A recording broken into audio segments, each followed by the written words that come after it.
and Hugo Sasser on the inside line tries to outbrake Josh Rattigan. Can he do so? Brakes as late as he possibly can into turn 1, and Rattigan gets run out wide all over the curb, and there you see cars do cut, cars do contact each other. There's a spinning car off the road. Another one is handicapped and delayed as well. Victory speech in mind. Far from easy. Look at this battle pack coming down towards turn 4, up the curbs, over the curbs, sideways Porsche contact. Oh dear, oh dear, oh dear. Last lap, 3 get together, and debris all over the road. I'll come to third in a moment. This is the replay of what happened. That's Kevin Jimenez in the Aston on the inside, the former Renault Clio racer. Jean-Laurent Navarro's Porsche. He's 46. In fairness to Jimenez, he's kind of trying to steer away from the Porsche, isn't he? Navarro then gets run out wide over the curb, and as he comes back, there's contact, and that turns the Porsche across the front of the Aston. And at the same time, into the back of them all, goes Jem Hepworth in the Rafa team McLaren. It's just such an awkward one there. I don't really put anyone at fault necessarily. The Aston Martin had every right to look for the inside, but it's just so tight through turn 5 there. The Porsche looked like it was just tagged, and it got a little bit loose on the curb.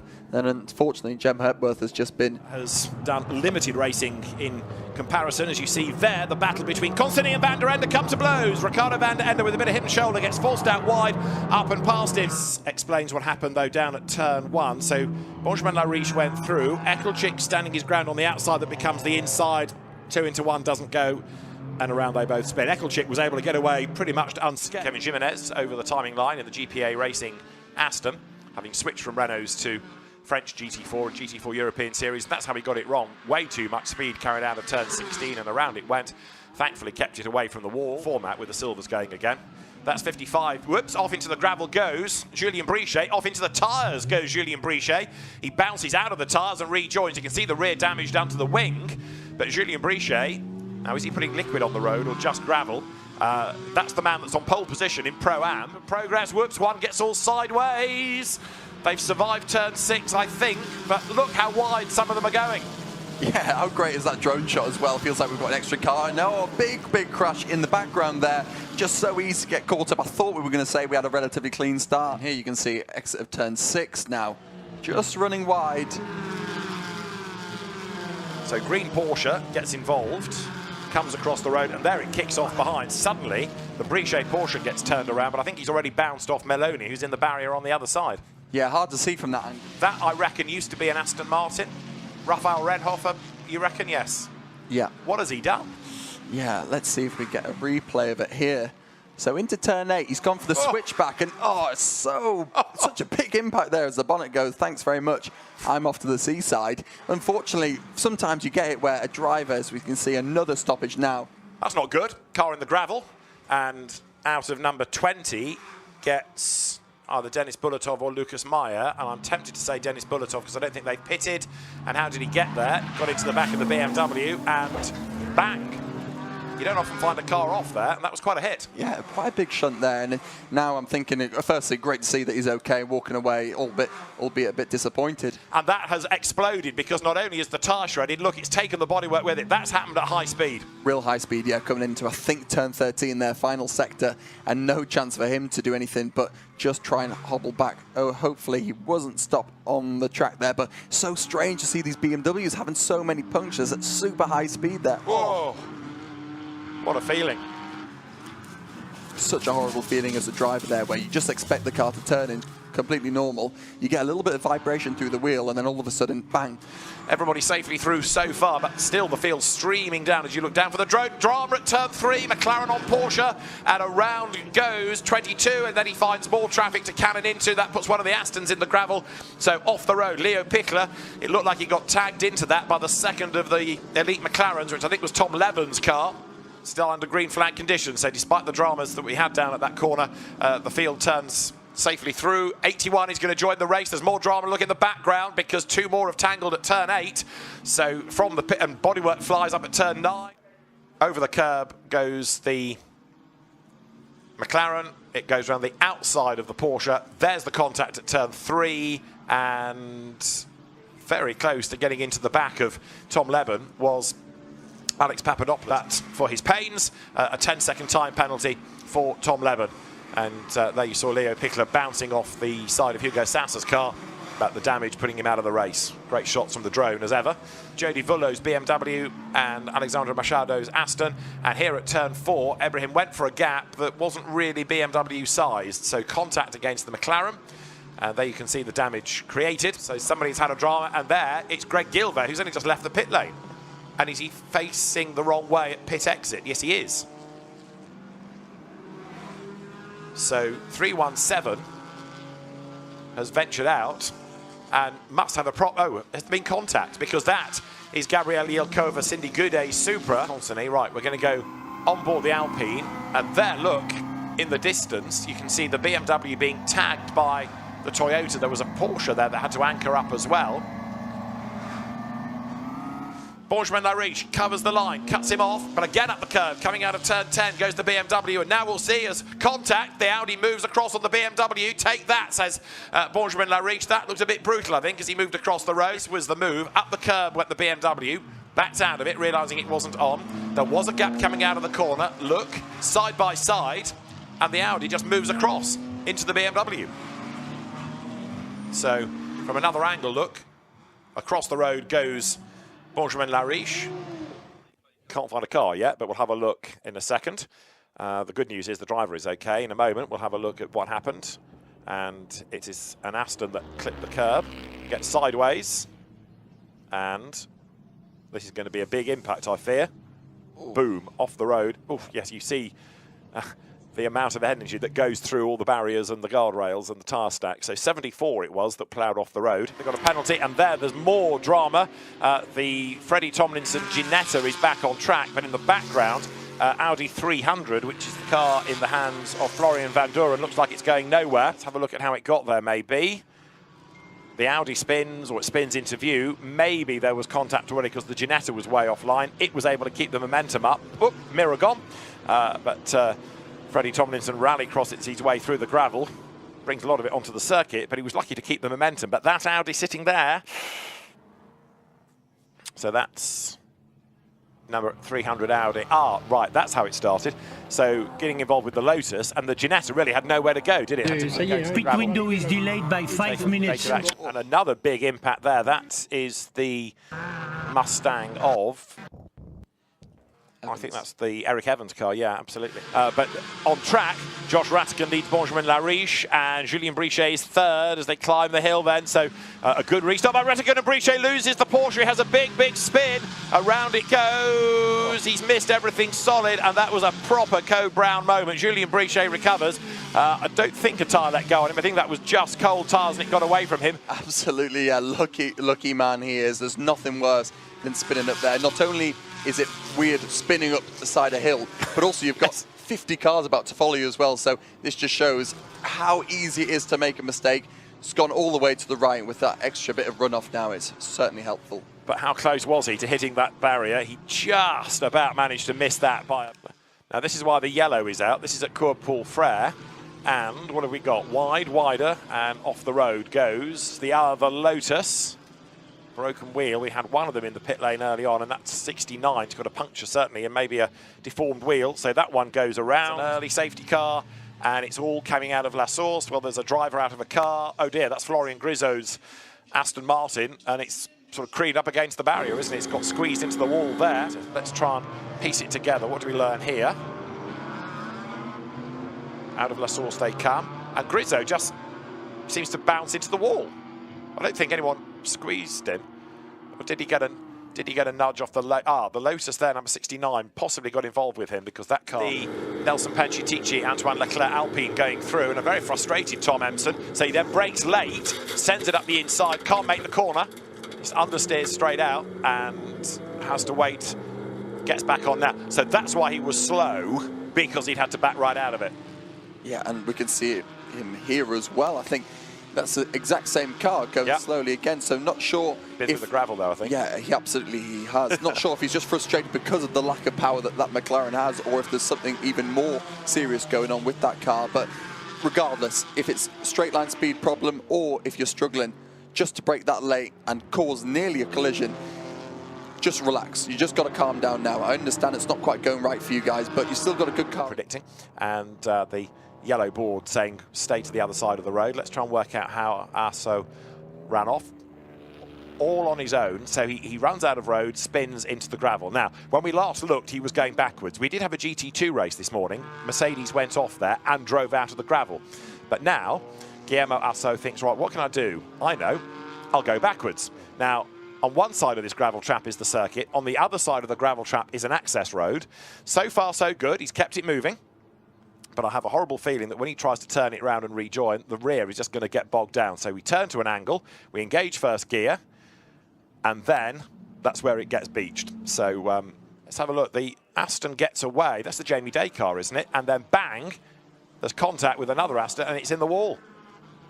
So yes, that's Matteo Villagomez, not Jamie Day, because they just changed, but that was an unsafe release, no question. So that has done damage, as you can see, to the rear of the car. And big disappointment for the other Mahiki racing car. That's Dexter Patterson, former touring car racer. Something lets go, doesn't it, going through the approach to Blanchimont, and around it goes. That's a scary place. Scary place, but also a strange place to go off. I guess that it is a tyre puncture that's happened there. Good to see him walk away from that. Quite a high-speed impact there. In a moment, there'll be a BMW to fill the camera lens as the car's there. Charge up the straights, and the BMW bounces into view. This was how Finn Zulauf saw turn one, getting crowded out to the outside. Skips back onto the circuit. There's the BMW spinning into view, and I think I'm right in saying that Alex Machado's Aston, yes, is slow off the corner, so it looks as though that got into the back of the BMW. Great noise to the Porsches as they flash past the wall cam down towards the stadium again. So Luki Van, yes, still pretty on and off the road, bounces. Nuruddini runs really wide out of 12. Rear wheels kicked into the air. That won't have done the floor of the car a huge amount of good. Let's see whether it can survive. Then the Allied Racing entry. That's the Ibrahim BMW, was there being roughed up by Robert Consani, is Nikolai Moller-Madsen, who gets way out into the weeds coming towards the Parabolica. That's not going to go down well, and Moller-Madsen needs to get away from Papadopoulos and hope that Nick Malloy can attack him, and that's Malloy in real strife coming back into view. He ran it a little bit wide out of the Sachs curve, and look at the way he's just tumbled down the field. Moller-Madsen, his teammate, goes ahead of him. Replay of the battle here. Antoine Leclerc up the inside of Matteo Villagomez coming into the stadium. A little bit of contact between the two. Villagomez forced out wide through the gravel, hops and skips and jumps his way onto the grass, but carries on, although Villagomez now down in 9th place. The grunt and go Mustang, the little Alpine, that's Piana being run out wide by Tom Emson. That battle going on for 11th, 12th, 13th places, and big drama there. Got a car that has made solid contact with somebody or something. It looks like one of the Porsches. We can have a look in the background at what happened. It was a very, very big impact into the side of the Toyota of Cindy Goudet and Gabrielle Gilkova from Noam Abramczyk. Cindy Goudet copying the full force of that. So we wanted to make sure that the drivers were okay before we had a look at the replay. And a spin for number 72. That's Kevin Jimenez, the former Clio Cup star. And that's at the turn 6 hairpin. He's going to get himself mobile again once there's a gap in the traffic, which there is now. Big drama up at the hairpin again, and that is at turn 2, Benjamin-Larry. And other battles behind would involve contact, turning around the Kevin Jimenez Aston Martin out of the AM contest. And another casualty was number 3. Oh dear, we've had a bit of a bash. And one of the Aston Martins has slightly reshaped itself, or did it get away with a side-on brush? I think there's a bit of bodywork trying to pick it out. Roberto Ferrer. And Roberto Ferrer, car number 39, one of the new Vantage Aston Martins, Racing Spirit of Le Mans, sharing that car, but reshaping it. And there in the background of the shot, spinning it around. That's the moment you think you've got away with it, you realise you haven't, and then just a little kiss with the barrier on the other side of the track for Roberto Ferrer.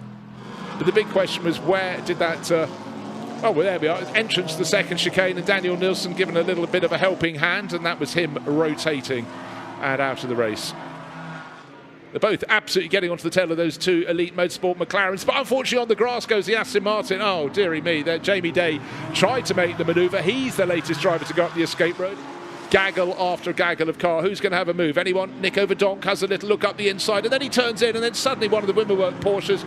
Oh dear, we saw a little bit of collision yesterday from Raphael Renhofer, and I'm afraid he's done it again, slamming into the door of the Ford. Second in the race is 0.8 of a second. Super slow-mo at the chicane. Oh, dearie me, first chicane. That was a billiard ball hitting another billiard ball, or pool if you prefer. Nico Verdonk, innocent party. I'm afraid Raphael Renhofer using him as his breaking point.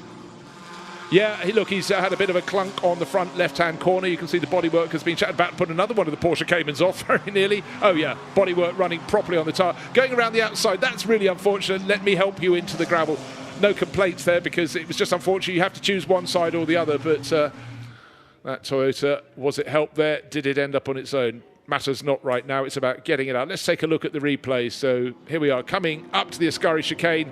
It was Toyota on Toyota, and number 90 was on the outside line and shoveled around, diminishing returns up the slope there. A couple of wheels, actually, the right-hand wheels possibly slightly on the grass. Looks like a bit of bodywork damage for the car running in about 10th place. Might be slightly low, well, and certainly some bodywork damage, and Matt Nicol-Jones being rotated around. That's, dearie me, sitting sideways in the track. Tell you what, no, that's Marco Signoretti. He was a bit further up. He was running in 5th position at the start of the last race, and maybe he can build on the great start. Just down to a slow pit stop. Let's see what happened for Pascal Hutto. Well, he wanted to turn in. The Wimmerwork Motorsport Porsche was up the inside, and the AM class leader is suddenly shuffled down the order and out of the race. And that was viewed from his onboard camera. 3 into 1 didn't work. In its position. Now, what happened to Alain Gabet? Well, he simply got very, very close to the BMW in front of him and looped it around. Possibly just got sucked into braking slightly too late, missed his turning point, and round it went. So hopefully the rescue vehicle can pull that out. Gustavo Xavier, why are we seeing him? Because he hasn't made it all the way around the lap. That's on the outside of the Parabolica, the final corner. That's an unusual place to go off. So has he had a mechanical failure that's pitched his car into the gravel? Bear in mind, this is behind the safety car, and that will not go on his show reel because spinning on your own at any time is not something you can be proud of, but under the safety car, I would suggest that was possible, just loss of concentration there. He's off at the side of the track at the first chicane. I feel there are some other tumblers. Indeed, there's one of the Porsches sitting sideways because Geddick's car, you could almost remove that before the others come around. And the number 60 Cayman had its moments this morning for Resume More Than Racing car. Let's take a look from above. The leading car from pole position, Benjamin Lariche, turns in very nicely and neatly. John Lancaster tucks in behind him, and whichever of these elite McLarens were. And then it was from about 40th position backwards. Pretty much everyone volunteered to go straight on. A couple of cars got rear-ended. And I think that you can see the aquamarine BMW of Yagis Geddick parking up at the side, but the problem was at the back. The front was fairly near. Oh dear, one of the cars really got its nose high in the air, and in fact I would sense that's the number 60. Yes, it is. The number 60 Cayman hit the back of another car, rose in the air.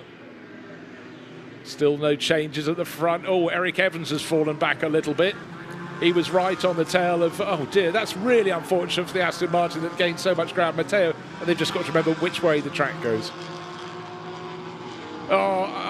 Oh, you could see that one coming. So unfortunate. The Mercedes goes round and deep into the gravel at the third chicane, the Ascari chicane. Just found himself on the outside line of the circuit there. Next to nothing. Let's take a look at the replay. Whole gaggle of cars. Now, and well, there was a bit of a push to the outside, a shoulder to shoulder, or shoulder to hip even, manoeuvre, and Andy Cantu on the outside. Well, he had nowhere to go apart from straight ahead, and that led to it being looped around. His wheels just kissed the grass.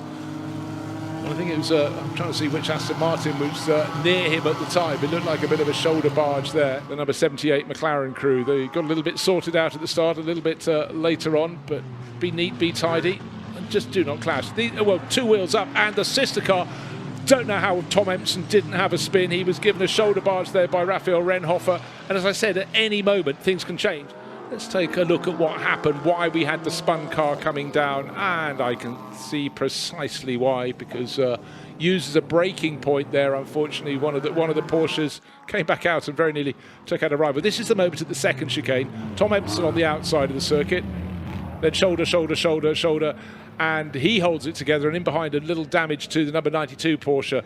5-second extra added to the Wimberwork Motorsport car. That's Emil Heyerdahl, but it was Raphael Renhofer. Remember, he was side by side with Josh Empson. And suddenly Rafael Martinez just given a push, a shove and a spin into the first corner. Certainly don't think anything was, no blame can be attached to him. He was used as a braking marker point there. And what happened? Right, there's the AM class leader, yellow, white and blue Cayman. And then from some distance back, as Rafael Martinez McLaren was turning in, the number 46 Porsche came a-galloping. And unfortunately, up the inside at that point, he realised the McLaren had turned in. Look in the background of the shot. There's the McLaren, middle of the shot. 1, 2, 3, and hit it pretty much mid-rank along the side. Jean-Laurent Navarro will not want that on his honours tape there. So round it goes. And yes, you can see the point of impact on the midriff of the McLaren there. That would have come as a big shot for Rafael Martinez. 46 being the Julien Brichet, Jean-Laurent Navarro entry. But Brichet has now got up to 22nd in the times. And that is the replay of Julien Ripert's spin. Like Ruben Del Sart, and number 12 has got a problem. That BMW of Berke Bejla. Has he hit the wall, or is that mechanical? I think he's hit the wall, hasn't he? Because he looks a bit. And as that is Max Kronberg's Porsche in replay getting up the curb. Red flag goes out, and there is Bejla, who just goes straight on, tries to make the corner, and he doesn't hit anything, so I reckon he's had a breakage or he's already hit something. But it's 77 that leads into the first corner. That's being looked at anyway. The start's under investigation, and there were 1 or 2 dramas a little bit further back. Wait for the Alpine to get turned around. There it is. It was by one of the Saudi racing Astons, wasn't it? 26 was getting involved in that, which was Rima Jafar. This is on board with Zulauf. What do we see? Up the inside of the Mustang. Traffic to the left, traffic to the right. Oh, he gets a whack in the back, does he? And that puts him in the wall. So I think there was contact from behind that fired Zulauf towards the barrier, and the frustration is instant. Yellow flag, turn 21. Yeah, he did. Oh, he's number 12 BMW. Berke Bejla got good and hard into the back of him, and Bejla's in the wall as well. That's why we've got a yellow flag out. Berke Bejla has, not for the first time today, picked up damage in the BMW. Job done. And this was what happened to Zulauf. He might have lifted because of the Mustang having a bit of damage ahead. Oh yeah, the Mustang got hit, Zulauf lifted, and then Bejla got into the back of him, and that's why we've got the safety car, boards and flag. On the outside line is the Mustang, on the inside line is the Porsche, last of the late breakers. Simon Birch back up on the inside, but the road comes to Evans, and there's contact between the two, and that breaks the suspension. Look on the Porsche, Simon Birch with a broken front right corner, the suspension is broken. Here it is from another angle. Up the curb goes the Porsche. And there is the Mustang. There's the impact between the two. Just wonder whether the heavy landing off the curb may have weakened that right front corner on the Porsche, but either way, it's done and dusted now. It's out of the race. The other thing with Lariche, big drama there. More debris and a wheel and a car parked up against the wall. So there's another big impact. That's going to be another interruption, surely. Let's see.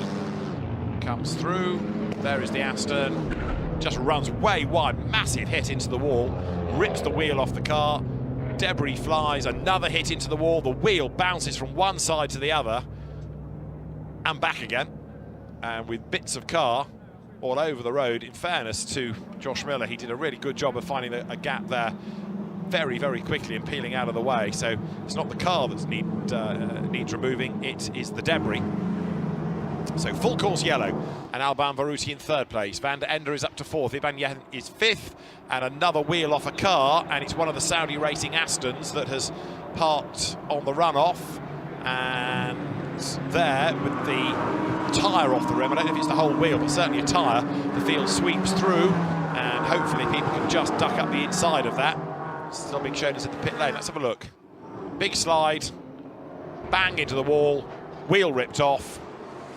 Wheel in the middle of the road, Porsche dodges it, and 26 parks. So yeah, Al-Asai on his outlap, straight out of the pit lane. Porsche a rub between them, broke the suspension, then off into the barriers, went 317, landing near the barn. The BMW carried on, and with a flapping front balance, the Mustang of Will Moore headed for the pits, and sad to say Jamie Day's Aston Martin. And drama for Weintraub, and that is significant for Pro-Am. That is Alexander Weintraub's Pro-Am Championship hopes done at turn 18. The car in the wall.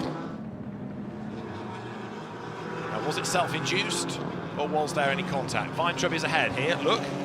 Comes out of 16, just loses it, gets the back into the barriers, around it goes. Wheel ripped off, bodywork damage. Here it is from another angle. He puts down the power, the back just breaks away. Actually, it looked as though that wheel was already dislodged, as though it had broken, and that's what pitched the car into the spin. I don't think he lost it. I think there was a breakage, which is why the car spun on him.